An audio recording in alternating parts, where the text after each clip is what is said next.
Okay, hey everyone.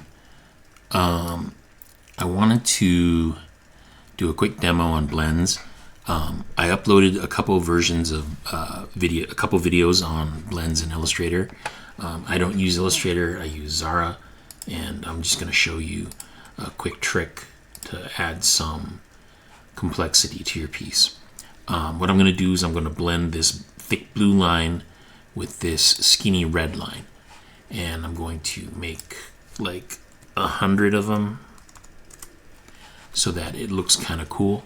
And you can all do this yourselves in whatever program you choose to mess around with. There's a couple things you can do.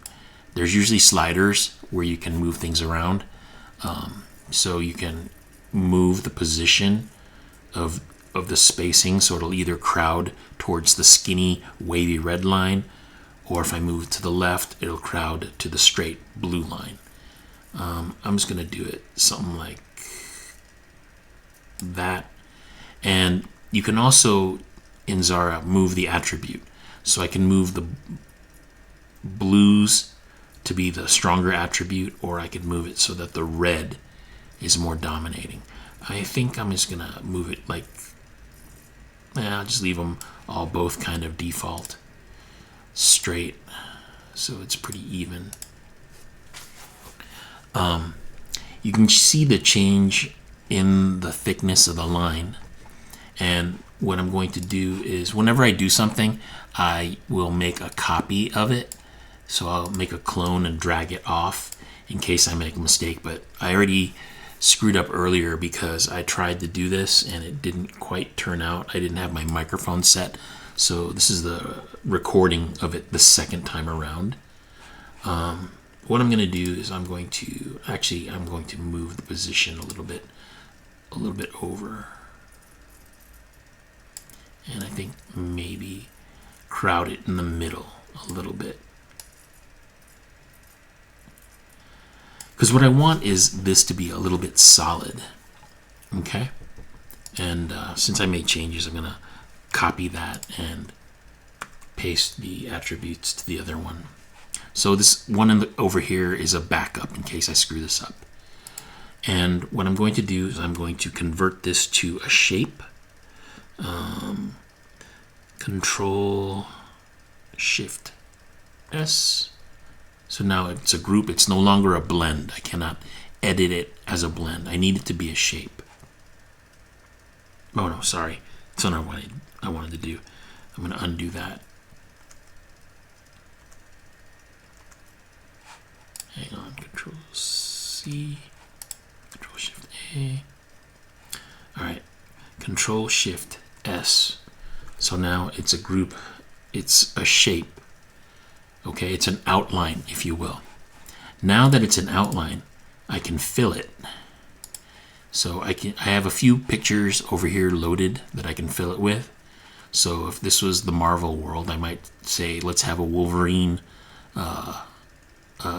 watermark, and I hit fill.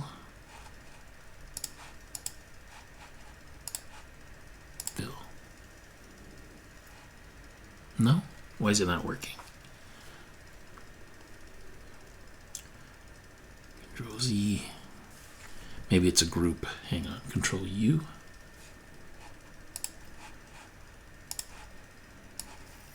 Oops.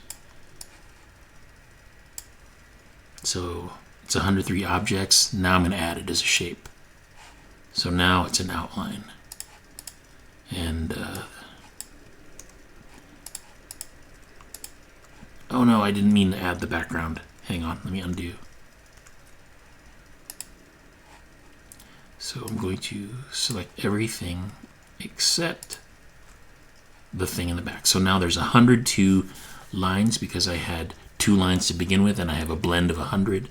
So now I'm going to add that as a group. Or sorry, not as a group. 102 lines, turn those into a shape, an outline. No, that's not what I want to do. 102 lines, arrange, convert line to shape.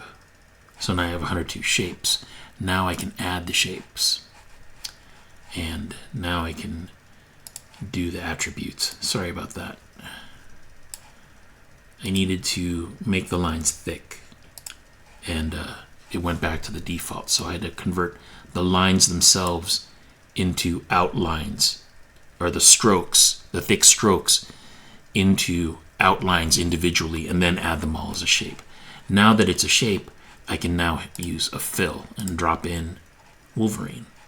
So now we've got this nice effect, right, with Wolverine and this sort of moire pattern. So this is like Marvel money maybe, right? And I kind of like that. But if it was Gotham, I could use Batman. And Batman's kind of vertical, so he's not really good for this one.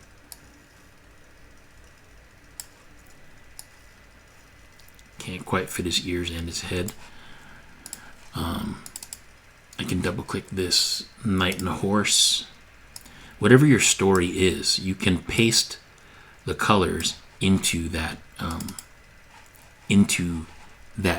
pattern, that moire pattern that you made, thereby making it harder to reproduce. Because your purpose in doing this is to make it challenging, if not impossible, for a counterfeiter to try to copy the money and create their own currency. You don't want anyone to be able to do that.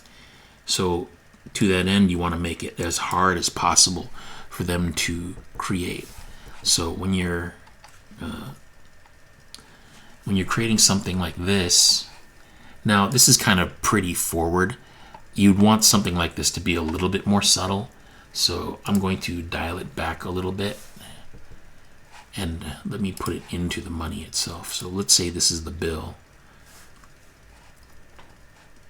Now I can select the moire pattern and slide the transparency.